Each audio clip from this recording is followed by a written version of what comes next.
Le Midi en feu, la situation demeure préoccupante dans le Var et dans les Alpes-Maritimes. Une grande partie de ce journal sera réalisée depuis le PC des pompiers dans la région sinistrée.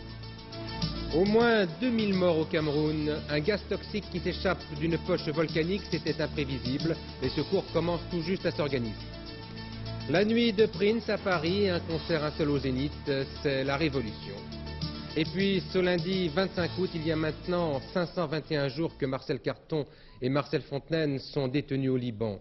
460 jours de détention pour Jean-Paul Kaufmann et Michel Seurat. 170 jours pour nos camarades d'Antenne 2, Aurel Cornéa et Jean-Louis Normandin. Et 110 jours pour Camille Sontag. 7 Français sont toujours retenus en otage au Liban. Madame, Monsieur, bonsoir. Les chiffres sont brutaux. 5 morts, 200 blessés, plus d'1 millier de sans-abri et 10 000 hectares calcinés. Depuis 3 jours, le feu détruit tout dans le Midi. Il tue les hommes, il dévaste les forêts et il brûle les maisons. Cet été 86 s'achève sur un véritable désastre. Alors dès hier, devant l'ampleur des incendies, nous avons décidé de dépêcher sur place plusieurs équipes de reportage pour tenter bien sûr d'évaluer les dégâts, mais aussi pour comprendre sur le terrain les difficultés que rencontrent les soldats du feu qui font un travail admirable. C'est une page spéciale de ce journal. Nous verrons plus tard le reste de l'actualité, mais d'abord nous retrouvons Claude Sirillon dans l'arrière-pays cannois ravagé par les flammes.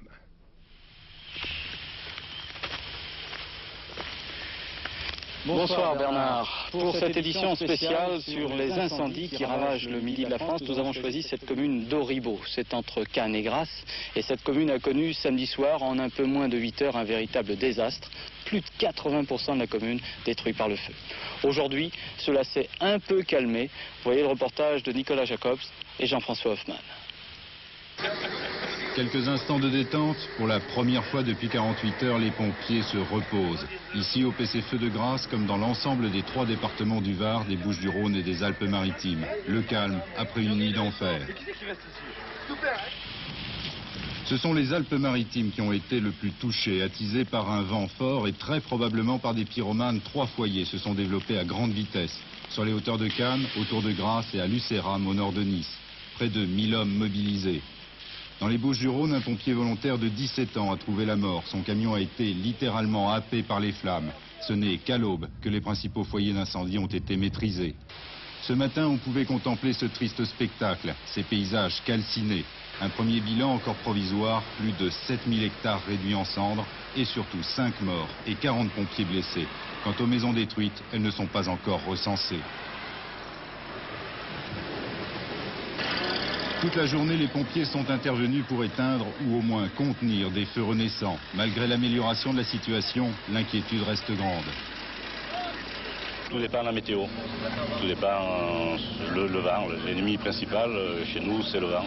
Le Mistral important peut faire tout déclencher. Et reprendre les mêmes proportions que cette nuit. Reprendre les mêmes proportions.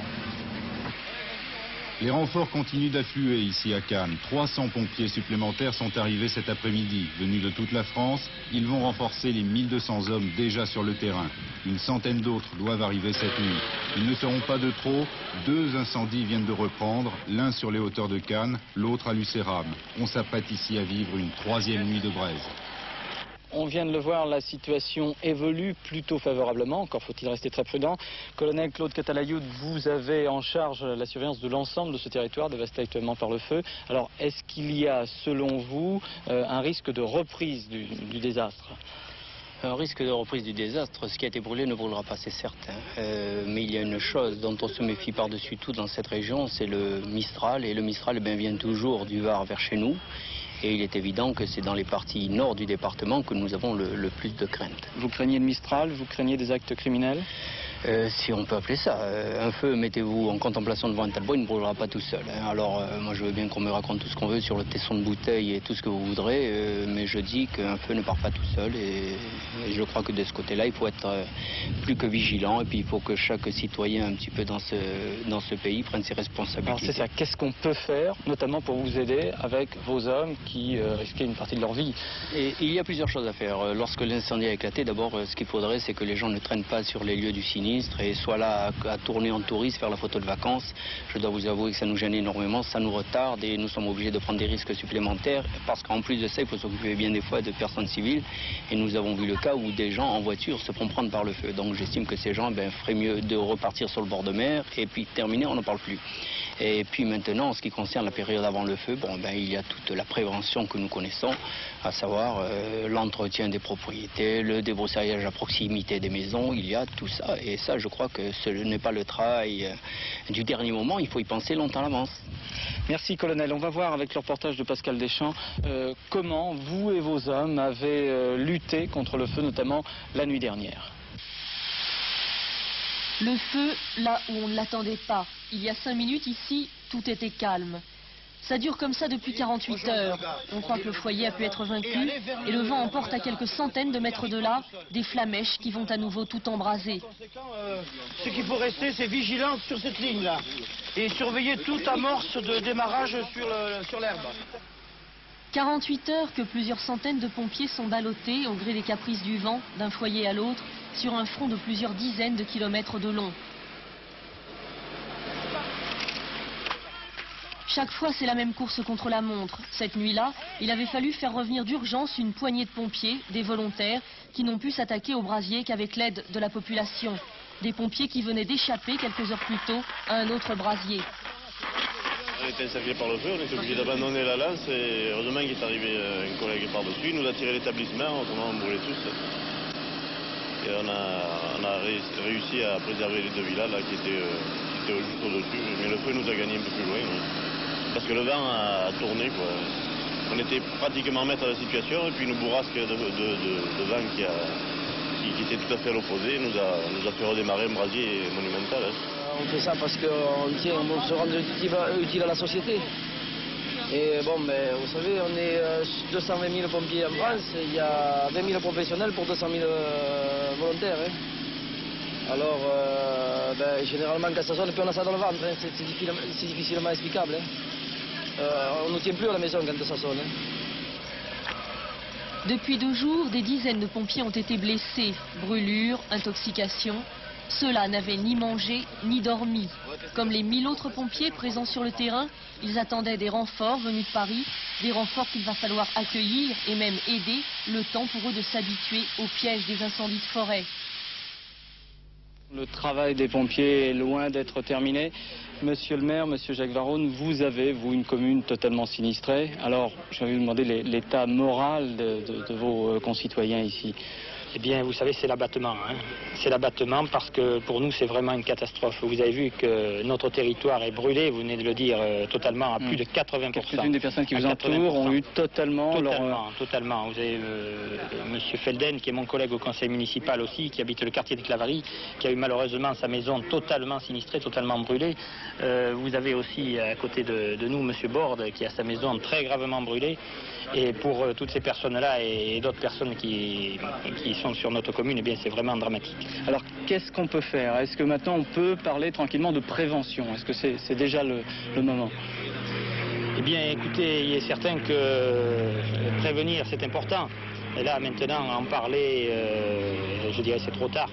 Mais il faut travailler en forêt. Si on veut avoir de la forêt, il faut qu'elle soit entretenue, il faut certainement qu'il y ait des coupes-feux. Enfin, c'est un débat qui est important et je pense que c'est peut-être pas tellement le moment d'en parler maintenant. Maintenant, on est au point de penser nos plaies et de voir ce qu'il y a lieu de faire pour porter assistance à toutes les personnes sinistrées et à notre commune également. Le maire souhaite un consensus, mais Haroun Taziev persiste en dénonçant, sans les nommer, ceux qui profitent du feu. Je suis convaincu, depuis 5 ans que je m'occupe de cela, qu'on ne fait pas ce qu'il faut pour empêcher les incendies parce qu'il y a un lobby du feu. Il faut tout de même se rappeler cette chose-là. C'est que jusque vers 1955, avant la guerre, pendant la guerre, dans les années tout de suite après la guerre, les incendies de forêt, y compris ici dans la forêt méditerranéenne, étaient exceptionnels. C'était très rare. Il y avait des feux. Mais ces feux n'allaient jamais loin pour 2 raisons. La forêt était propre, elle était entretenue, il n'y avait pas de broussailles sèches comme depuis 40 ans, depuis 30 ans. Et elle était habitée par tous les artisans qui travaillaient la forêt jadis, les bûcherons qui passaient l'année, les scieurs de long, les charbonniers, il n'y a plus de charbonniers, on importe à prix d'or le charbon à prix de dollars, plus exactement. Et alors, si de je comprends bien, l'étranger. Taziev, c'est la civilisation de loisirs, c'est-à-dire que le fait que des gens aient des propriétés de vacances qui ait entraîné indirectement ce non-débroussaillement. Non, ce n'est pas la société de loisirs que je n'aime pas, que je n'apprécie pas, mais qui est une décadence, c'est la désertification des campagnes qui avait commencé dans les années 50, entre 50 et 60, par la désertification de la plus déshéritée de toutes les campagnes au point de vue économique, qui est la forêt. Mais et alors, la forêt étant qu'est-ce qu'il faut faire, déserte... là, moi je vous comprends pas bien, parce que vous avez eu les moyens, vous avez été ministre. Je n'ai pas eu les moyens, j'ai réclamé les moyens, mais je ne les ai jamais obtenus. Vous les avez maintenant? Non, je ne les ai éventuellement pas. Je ne les ai pas. Je continue de les réclamer. En 1983, en effet, Haroun Taziev tente d'introduire une débroussailleuse sophistiquée. 10 jours après sa mise en service, elle est sabotée. Le feu, lui, n'a pas attendu d'autres solutions. Sa propagation, expliquée par Brigitte Simonetta et Bertrand Motte, est toujours aussi rapide. 600 hectares ravagés en 8 heures sur la commune de Ribot. Un feu qui semblait jaillir de tous les coins à la fois. Une propagation si rapide, comment est-ce possible? En fait, on connaît bien le mécanisme du feu depuis que l'Institut national de la recherche agronomique d'Avignon se livre à des reconstitutions. Ici, en plein air, tous les ingrédients sont réunis. Broussailles, sécheresse et une soufflerie qui joue le rôle du Mistral. Résultat, en moins de 20 secondes, l'incendie parcourt 6 mètres, le vent transportant les flamèches. Ainsi, le feu prend horizontalement, se propage par la broussaille. Ce n'est qu'après qu'il grimpera au faîte des arbres et sautera de cime en cime. Parallèlement, la broussaille continue de se consumer. Les autres reconstitutions en laboratoire ont fait apparaître un autre élément très important, la combustibilité ou faculté qu'a la végétation de prendre feu, non pas à partir d'une flamme, mais à partir de la chaleur dégagée par l'incendie. Ici, on place des aiguilles de pin sur une coupelle brûlante.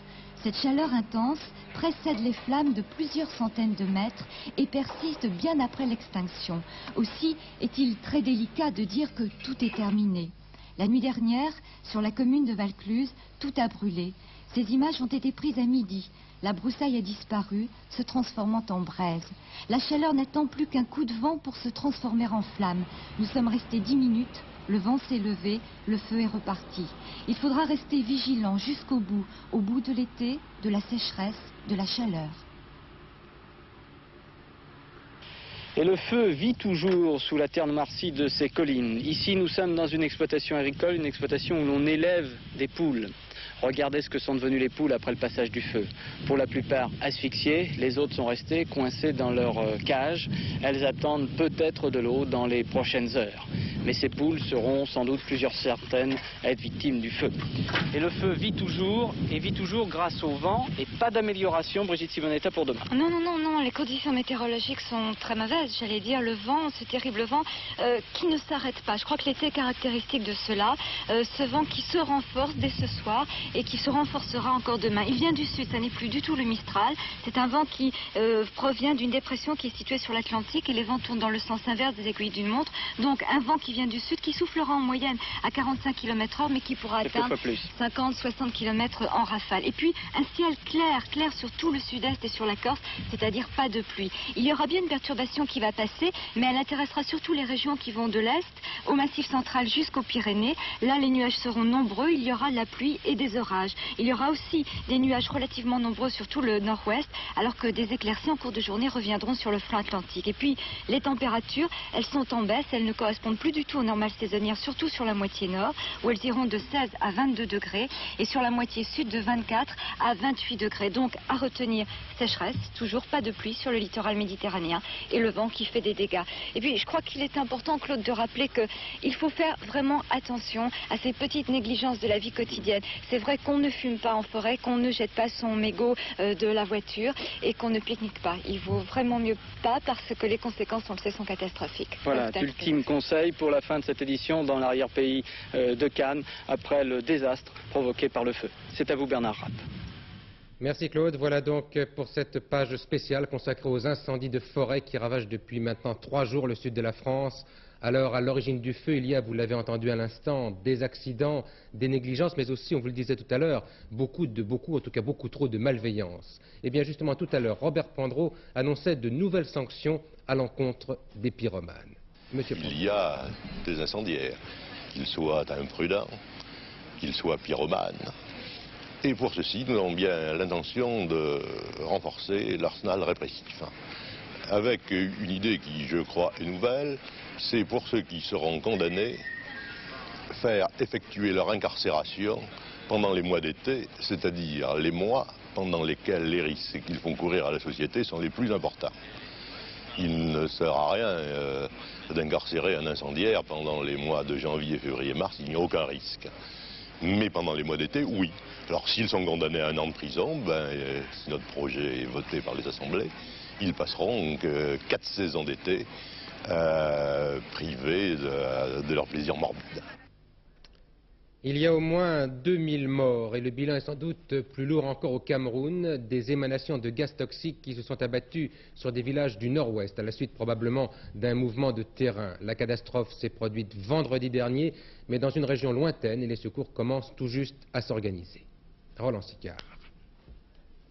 La catastrophe de vendredi s'est produite dans le nord-ouest du pays, une région volcanique où il y a 2 ans s'étaient déjà produit des émanations de gaz naturel toxiques qui avaient fait 35 morts. Cette fois, les dégagements gazeux ont eu lieu à proximité d'un lac volcanique, le lac Nyos, proche de la ville de Voum. Un phénomène extrêmement brutal qui a pris les habitants totalement au dépourvu.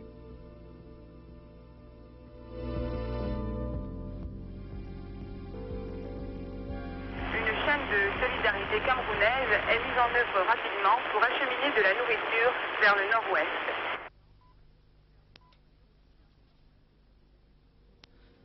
Les causes exactes de la catastrophe ne sont pas encore déterminées. Pour le moment, les scientifiques en sont réduits aux hypothèses. Où les lacs sont très nombreux et qu'un éboulement important d'une paroi de lac aurait pu remettre en mouvement dans les sédiments qui sont gorgés de dioxyde de carbone, d'importantes quantités de dioxyde de carbone qui ensuite seraient venues stagner dans les cuvettes où habitent les populations. Une autre hypothèse qui est liée au fait qu'il s'agit d'une zone volcanique, c'est une intrusion magmatique qui, soit par dégazage direct, comme cela s'est déjà constaté, soit au contact de l'eau sur les roches encaissantes portées à très haute température, aurait donné une émission importante de dioxyde de carbone. Sur place, le Premier ministre israélien Shimon Peres, en visite officielle au Cameroun, a mis à la disposition des autorités camerounaises une équipe de 17 médecins et infirmiers, ainsi que des équipements sanitaires. L'aide internationale se met en place. Dès aujourd'hui, des médecins français tentent d'approcher des lieux de la catastrophe. L'Afrique, c'est aussi l'image d'une famine oubliée, des images terribles qui nous sont parvenues tout à l'heure du Soudan. On en parle moins, mais on meurt toujours de faim dans cette partie du monde.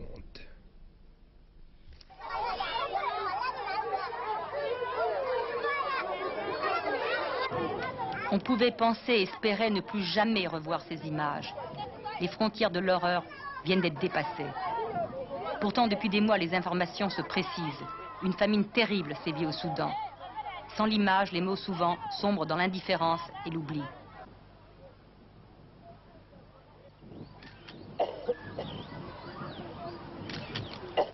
Depuis 3 ans, la guerre oppose les forces gouvernementales aux rebelles de l'armée populaire de libération du Soudan.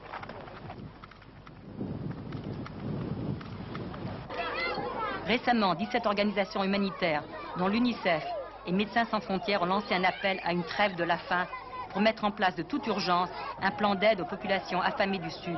L'appel est resté sans réponse. Peut-être parce qu'à présent, la famine est utilisée comme une arme de guerre, la pire des armes. Après avoir abattu un avion civil, les rebelles, qui viennent de détruire un aéroport dans le Sud, menacent de bloquer l'acheminement des secours aux affamés. L'aide alimentaire est détournée de son but, déclare le colonel Maniel des forces rebelles. Nous n'hésiterons pas à abattre les avions survolant notre territoire. Ceux qui prennent ces risques doivent prendre leurs responsabilités. Nous n'avons pas le choix, ajoute le colonel. Pas le choix que d'affamer. Au Soudan, comme en Éthiopie, la réponse des militaires, la voici.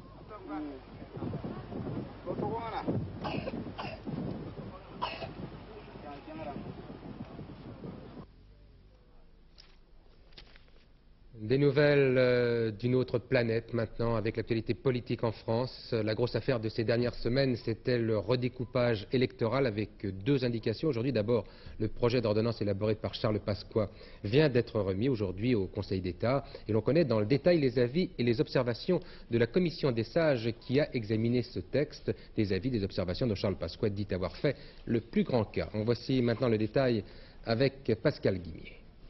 Le projet Pasqua examiné à la loupe. Un principe pour les 6 hauts magistrats, respecter l'équilibre démographique entre les circonscriptions.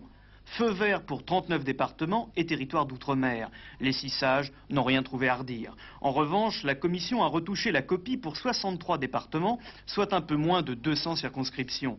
Observations, suggestions, voire contre-propositions. Soucieux d'éviter les accusations de charcutage électoral, le ministre de l'Intérieur a largement suivi l'avis des hauts magistrats, à 24 circonscriptions près. 8 à 10 départements sont concernés, notamment la Meuse, le Val-de-Marne, les Bouches-du-Rhône ou le Nord. Des départements pour lesquels Charles Pasqua a fait prévaloir ses propres choix. Les services du ministre de l'Intérieur ont déjà réalisé une simulation pour évaluer les premiers effets du redécoupage. En mars dernier, si les Français avaient voté au scrutin majoritaire, sur les bases du redécoupage actuel, la droite aurait eu la majorité absolue haut la main. Premier parti, le RPR, loin devant l'UDF. À gauche, un parti socialiste renforçant sa position de leader. Conséquence, le Parti communiste perdrait la moitié de ses troupes. Quant au Front National, il serait pratiquement réduit à néant, avec tout au plus 2 députés. Bien, le projet de découpage gouvernemental est évidemment un projet de découpage dirigé contre le Front National, c'est-à-dire contre 2 700 000 électeurs, destiné à nous réduire à peut-être 1 ou 2 députés. Je n'hésite pas à le qualifier de projet de voleur. Je dis quand même que lorsque ce scrutin interviendra, il y aura eu auparavant les élections présidentielles, que M. Chirac et M. Pasqua ont intérêt à réfléchir à cette question, et puis que d'ici là aussi, beaucoup d'événements se seront passés qui peuvent modifier les conditions de l'élection. Sans perdre une seule voix, les électeurs communistes perdraient 1/3 de leurs députés. Il s'agit là d'une grave atteinte à la démocratie. Nous prendrons nos responsabilités. Nous avons fait des propositions honnêtes, justes. Nous les avons communiquées au président de la République. Il s'agit maintenant, il peut renvoyer la copie au ministre de l'Intérieur jusqu'à ce que le découpage soit correct. Il doit prendre ses responsabilités. Le Conseil d'État devrait maintenant rendre son avis dans une dizaine de jours et le texte de l'ordonnance devrait être présenté au Conseil des ministres du 10 septembre ou plus tard du 17 septembre. Ce serait donc 10 ou 17 septembre pour le Conseil des ministres. Le 42e anniversaire de la libération de Paris avec plusieurs cérémonies commémoratives dans la capitale en souvenir du soulèvement populaire contre l'occupant. Une insurrection qui allait durer près d'une semaine à partir du 19 août 1944. Le 25, Paris était libéré et la 2e DB entrait dans la capitale, assurant alors la jonction avec les forces de la résistance. Jacques Chirac présidait cette année la cérémonie à un double titre, d'abord en qualité de Premier ministre, mais aussi en qualité de maire de Paris. Il était donc à la traditionnelle prise d'armes de la place de l'Hôtel de Ville. M. Chirac qui en a profité pour plaider en faveur de l'unité nationale.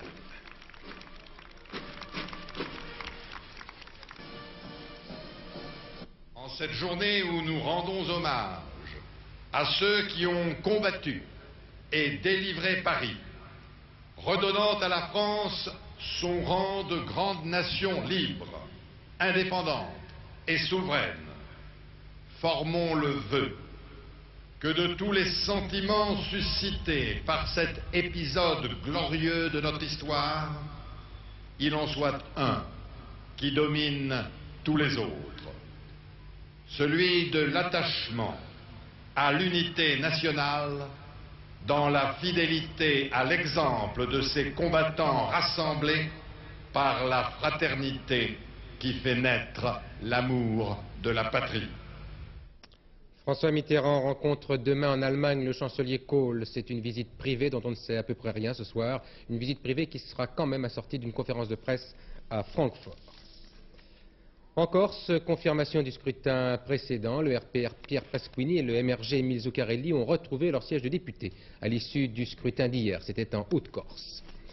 Confirmation aussi de la hausse des prix pour le mois de juillet, c'est le chiffre définitif de l'INSEE, plus 0,1%. C'est un bon indice qui ramène l'inflation à 2% sur un an. La rentrée sociale suite avec la contribution d'André Bergeron avant le défilé de la CGT et après l'article d'Edmond Maire dans Le Monde. C'est d'ailleurs Le Monde qui a la primeur des réflexions également du secrétaire général de Force ouvrière qui ne se retrouve guère avec la CFDT sur le problème de l'emploi. On ne fait pas de la poésie avec le chômage, c'est en résumé la réaction du leader de FO, Gérard Leclerc. Oui, le décor de la rentrée sociale est planté, au centre le chômage avec le débat sur la création ou non d'emplois dérogeant au droit du travail, ce qu'on appelle les petits boulots. La pièce se joue à 3. Le ministre Philippe Séguin dans le rôle de Cassandre pour mieux se faire entendre de son gouvernement. Si l'on ne fait rien, dit-il, on va vers 3 millions de chômeurs. Il faut donc développer les petits jobs d'employés de maison, de porteurs de journaux, etc. Divine surprise pour le ministre, Edmond Maire, syndicaliste anticonformiste, reprend l'idée à son compte. La CGT peut ironiser sur le dernier couple à la mode, Maire-Séguin. Il manquait André Bergeron, c'est donc un non prudent à des nouveaux emplois gadgets ou qui remettraient en cause les garanties sociales. Le problème du chômage ne se règle pas en faisant de la poésie, conclut André Bergeron. Alors dans cette cacophonie syndicale, chacun prend ses risques. Pour Edmond Maire, les audaces idéologiques ne sont pas toujours bien reçues par la base, mais pour André Bergeron, la seule défense des droits acquis peut ressembler à du conservatisme déplacé dès lors qu'il s'agit du drame du chômage. Le départ de la famille Sharansky en direction d'Israël. 5 parents de l'ancien réfusnik ont quitté tout à l'heure l'Union soviétique pour Tel Aviv. Commentaire Patricia Coste. Madame Sharansky n'arrive pas à trouver ses mots pour exprimer sa joie. Tout se bouscule. Elle vient de quitter l'Union soviétique où elle a passé l'essentiel de sa vie. Ce soir, elle sera à Jérusalem et surtout, elle sera entourée de sa famille au complet. Un bonheur tout simple. Nous ne sommes pas des stars de cinéma, nous n'avons rien à déclarer. Ce n'est pas notre rôle, dit un de ses fils, qui a obtenu lui aussi son visa de sortie, ainsi que son petit-fils et sa belle-fille.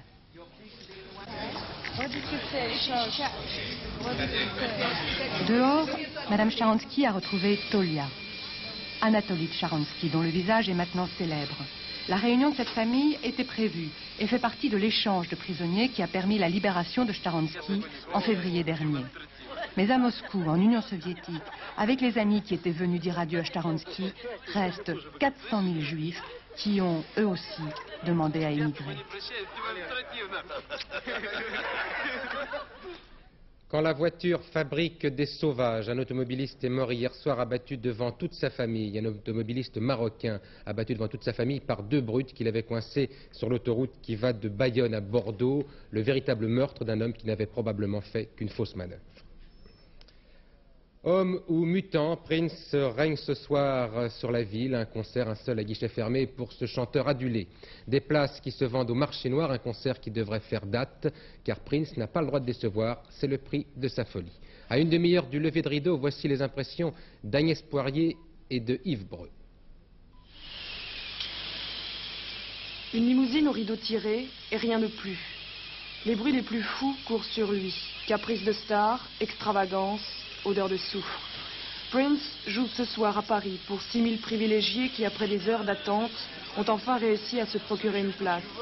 Ce soir, devant le Zénith, on est prêt à tout pour rentrer et les prix flambent. J'ai vu le concert à Nice, je me demandais si j'avais pas rêvé finalement. Et là, enfin, le rêve, je crois que c'est fini quoi. Le rêve, c'est 1500 francs au marché noir. C'est trop cher le rêve. Prince, depuis toujours, sa vie, c'est la musique. À 12 ans, il monte son premier groupe à Minneapolis. 18 ans, il sort son premier disque, joué, chanté, composé et produit par Prince. Premier disque d'or en 80, premier scandale. Prince déclare prier Dieu tous les soirs, mais il joue en porte-jartel.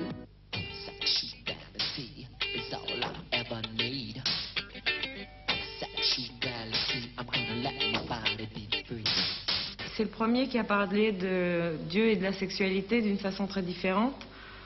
Je pense que c'était assez calculé de sa part, même si c'était sincère. Mais il savait que c'était un moyen de se faire remarquer.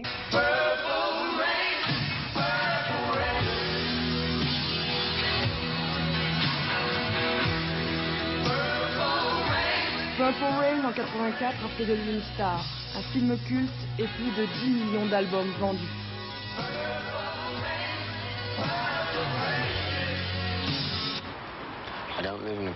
Je ne vis pas dans une prison. Je n'ai peur de rien. Je n'ai construit aucun mur autour de moi. Je suis comme tout le monde. J'ai besoin d'amour et d'eau fraîche. C'est la folie, c'est complètement décadent. Je sais pas quoi dire, j'aime beaucoup, c'est tout. Il y a eu Elvis en son temps, il y a eu c'est la bête du moment, je sais pas. Après les dentelles, les nuages psychédéliques et le mauve, Prince revient en noir et blanc dans son nouveau film Under the Cherry Moon. Les Américains n'ont guère apprécié, mais l'Europe, elle, va peut-être succomber. Sans paillettes et sans strass, c'est maintenant Laurent Boussier qui nous en pousse une petite version française assurée pour la météo. Absolument, vous avez Prince aux portes de Paris et puis vous avez la météo qui elle est aux portes de l'automne. C'est comme ça, regardez la photo satellite et les nuages qui arrivent. Brigitte Simonetta vous en parlait il y a quelques instants. Une dépression sur l'Atlantique et cette très forte perturbation, cette perturbation très active. Elle va donner du mauvais temps demain, du temps nuageux, du temps pluvieux. Regardez la carte, c'est à peu près la même que celle de Brigitte. On va la voir avec des nuages des Pyrénées aux Alpes et au nord-est, des nuages de la pluie, quelques risques de petits orages sur les massifs, sur les reliefs, un temps plus clair sur la Méditerranée et des vents du sud entre 40 et 45 km/h. Mieux, un léger mieux demain après-midi sur la façade atlantique, mais toujours des vents d'ouest qui là souffleront jusqu'à 80 km/h. Côté température, elles sont stationnaires ou en très légère baisse, de 16 à 23 degrés sur la moitié nord, 21 à Paris, et de 23 jusqu'à 26, 27, 28, même 28 sur côté de Nice. Sur la moitié sud, il n'y a rien de bien extraordinaire. Demain, il fera 17 degrés à Bruxelles et 27 à Barcelone. On termine avec notre agenda, ça c'est nouveau. Demain sera le mardi 26 août, le soleil se lèvera à 7h, tout rond, se couchera 20h44, 4 minutes de soleil en moins. Ce sera la Sainte Natacha. Bonne fête Natacha. Dernier journal aux environs de 23h05 avec Philippe Arroir. Demain 6h45 Télématin, premier rendez-vous de l'actualité. Et puis à 12h45 Hervé Claude pour Antenne de Midi. C'est Claude Sérillon qui sera dans ce fauteuil pour le journal de 20h. Bonsoir, à la semaine prochaine.